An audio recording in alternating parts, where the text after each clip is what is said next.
नमस्कार जय जगन्नाथ भाग्यलिपि टिप्स को आपण मानक स्वागत। दर्शक बंधु एही 4टी मासरे जन्म होइथिबा झियो माने होइथांती बहुत लक्ष्मीमंत।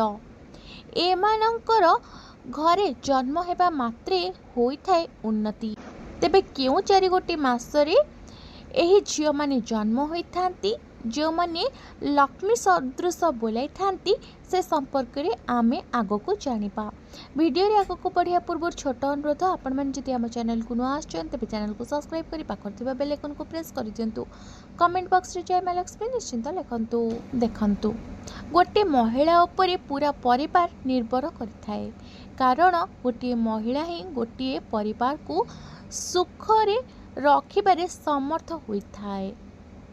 सही भली परिवार रे जेतेबेले गोटे झियो जन्म नहीं थाए सेतेबेले सही परिवार भाग्य बदली जाई थाए, सेमानकर उन्नति मध्य होई थाए। एमिति रे गोटे वर्ष मध्य एमिति किछि मास रहिछि जदि एही मास रे झियो माने जन्म होई थांती तेबे सेमाने साक्षात माता लक्ष्मी का सदृश बोली कुहा जाई थाए।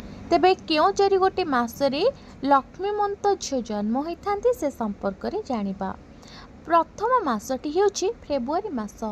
फेब्रुआरी मासरे जो झियो माने जन्म होइथांती से माने बहुत शांत स्वभावर होइथांती। एमाने बुद्धिमान भी होइथांती।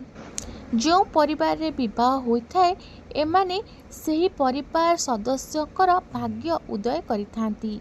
एहा सहित एमानको बहुत सुख समृद्धि मध्य मिलिथाए। द्वितीय मासटी हेउछि एप्रिल मास। जो झियो मानकर जन्म एही मासरे होइथाए सेमाननको साक्षात माता लक्ष्मीकर स्वरूप बोली कहा जाए।